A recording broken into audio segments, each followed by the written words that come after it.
Good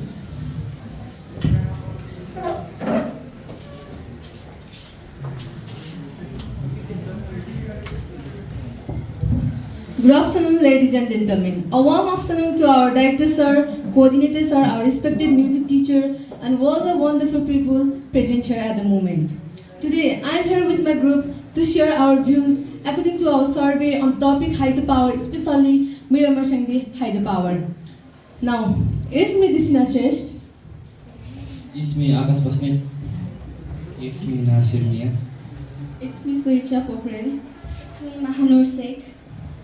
First of all, we would all like to express a thankfulness to our BBS family and all the people who assist us during our project work that make our project successful. Now, I would like to start our project with introduction. Today, as I am going to just give our views and ideas according to our survey on topic hydropower. First of all, we must know what is hydropower. Hydropower combines the two words hydro and power. As you all know, hydro means water and power means energy. It means the energy that is generated through the water. Hydropower is a renewable source of energy that produces electricity using hydropower. And not only hydropower, we have done research on Miramar Sangdi hydropower. Miramar Sangdi hydropower is the second largest or the biggest producing hydropower all over the Nepal, whose dam is located in Dalal and whose main head office is in Sioripar. It was established by the full sponsorship of the German government. Miramar Sangdi hydropower was established on 29 December 2008 BS.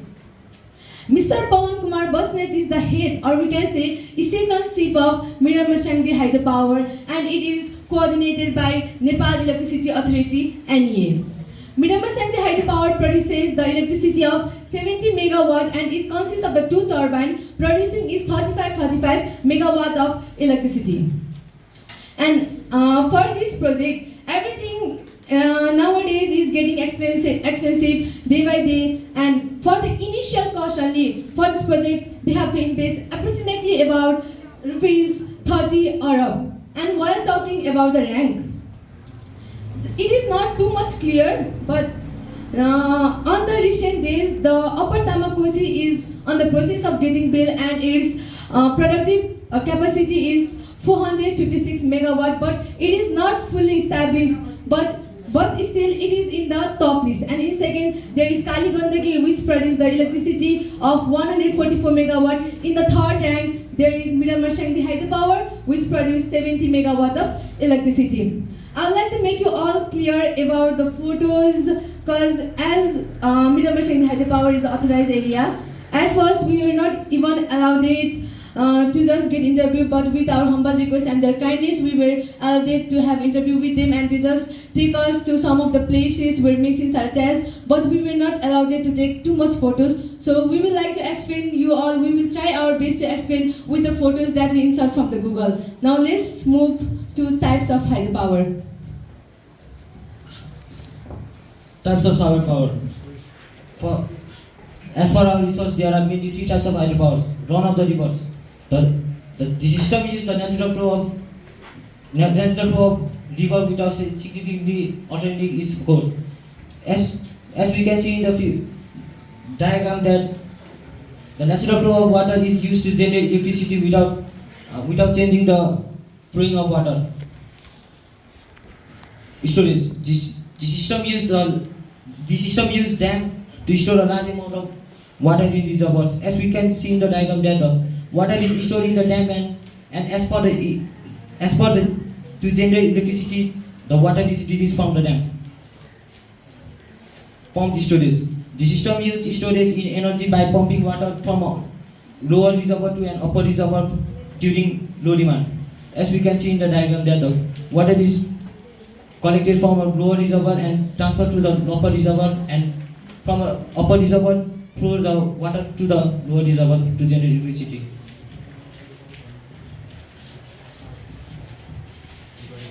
Advantages. From our research, we have known that there are several advantages of hydropower. I am going to mention some of the advantages. The first is renewable and sustainable. Hydropower runs on the natural flow of water. and it is continuously replenished by the precipitation, making it one of the most renewable sources of energy. My next point is low greenhouse gas emissions. As we all know, fossil fuels are used to produce energy, and when we use those fossil fuels, many greenhouse gases are produced, which helps in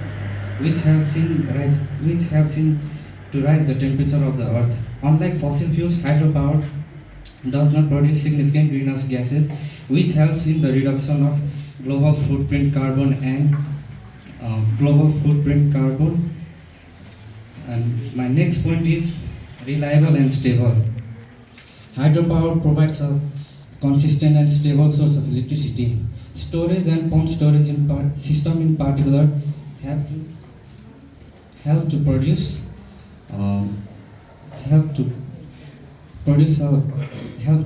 energy.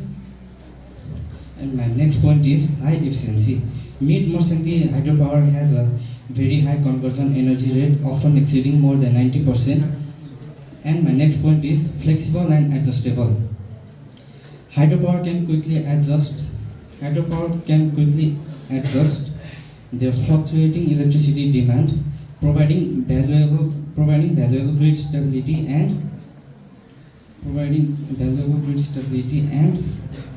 supporting the integration of other intermittent renewable sources like wind power and solar power. My next point is economic benefits. Hydropower has a lot of economic benefits which helps in the development of the country.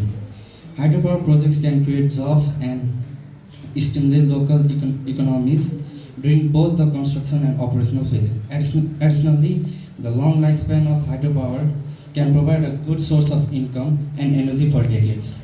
My next point is development of country. Hydropower plays a vital role in the development of a country as it provides a good source of income. The income is collected by the government, and the government uses those money for the construction of roads and public places like schools and hospitals, etc. Thank you.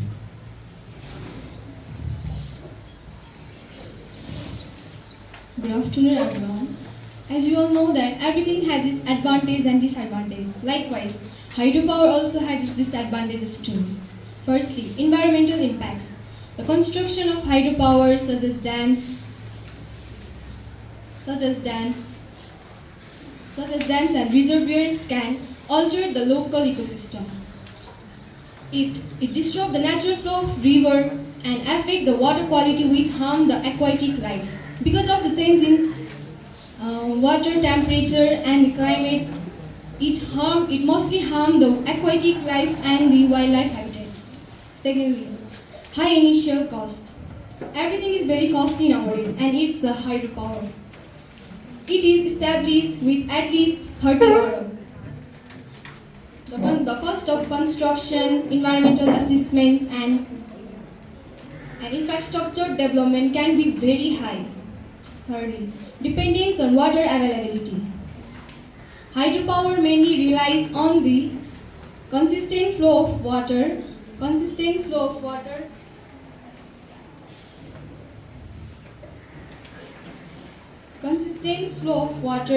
which is mostly affected by the droughts or climate change. As we all know that climate change is one of the most affecting factors nowadays.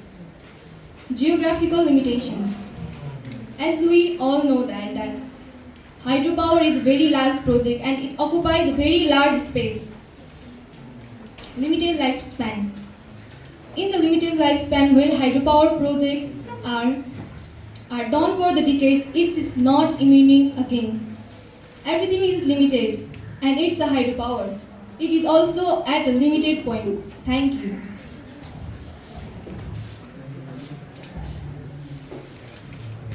So till now we have done the introduction of hydropower, types of hydropowers, advantages and disadvantages. Now let's move that steps of hydropower generation, or we can say how electricity is produced in hydropower. First of all, the most needed or essential thing in hydropower is water. First of all, the water is intake from the rivers. If water quality or the extent of the water is low, then the production can be faster or as much as smooth. Secondly,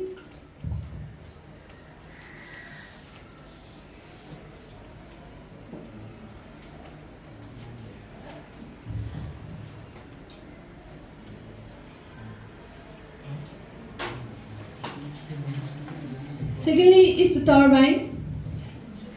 After the water is intake, the water is directed towards the hydropower, and in the turbine, the water enters the turbine, causing the blade of a turbine to spin. And while talking about the turbine, there are different types of turbine, as you can see, Francisco, Pelton, and Kaplan turbine. After the water is just directed towards the turbine, which makes its blade to spin, the next thing is for generator. As the turbine spins, it rotates the shaft of a generator, which converts the mechanical energy into electrical energy. The basic principle behind hydropower is the conversion of mechanical energy into kinetic energy on the principle of electromagnetic induction.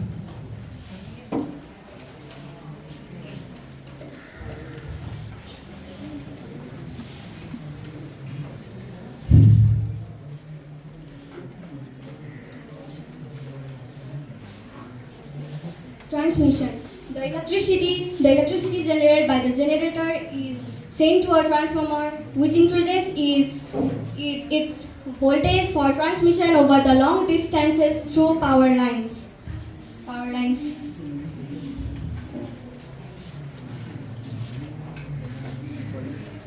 Generator. Return flow.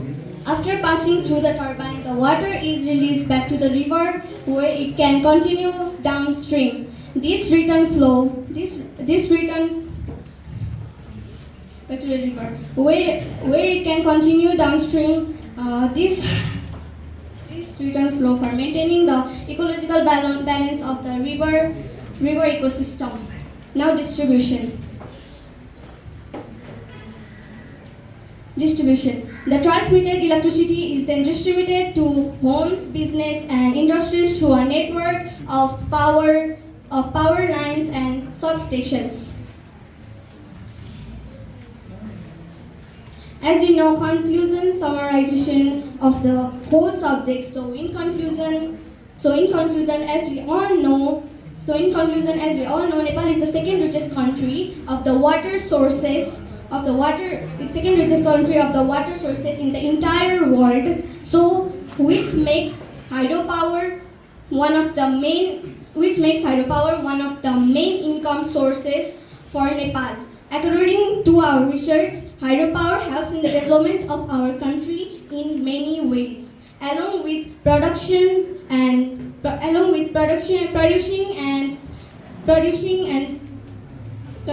providing electricity to the country. It also has the potentiality of serving in the economic sector of Nepal.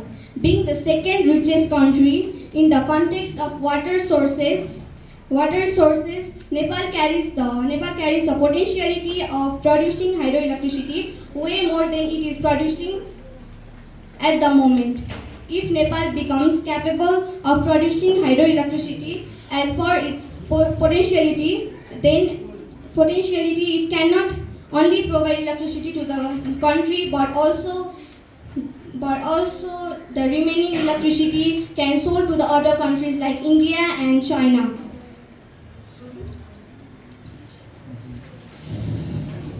Where a large amount of electricity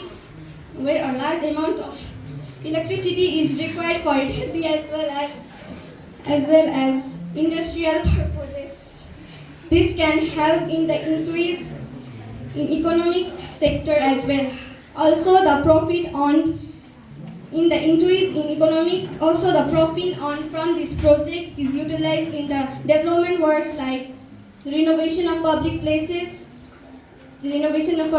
construction of roads, and it also helps in the election of government. Finally, summarizing the whole. Hydropower is general and middle Marsandi. Hydropower in particular plays a vital role in the overall development of Nepal.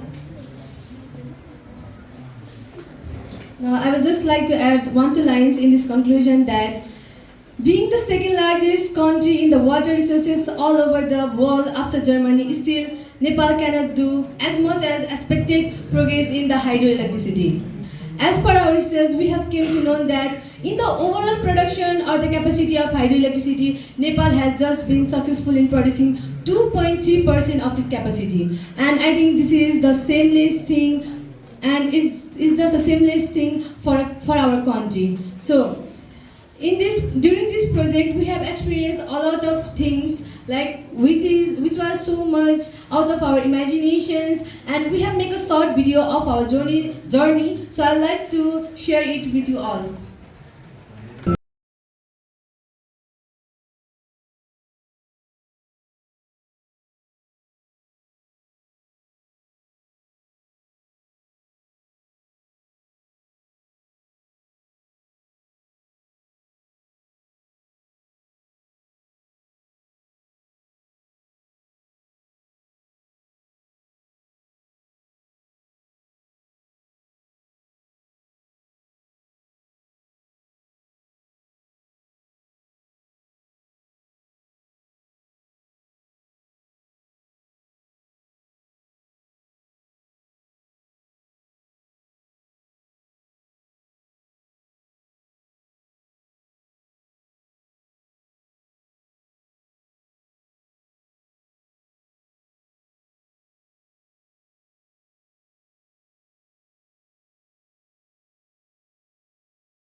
Middle Merchant Hydro project. It was so educative and informative too.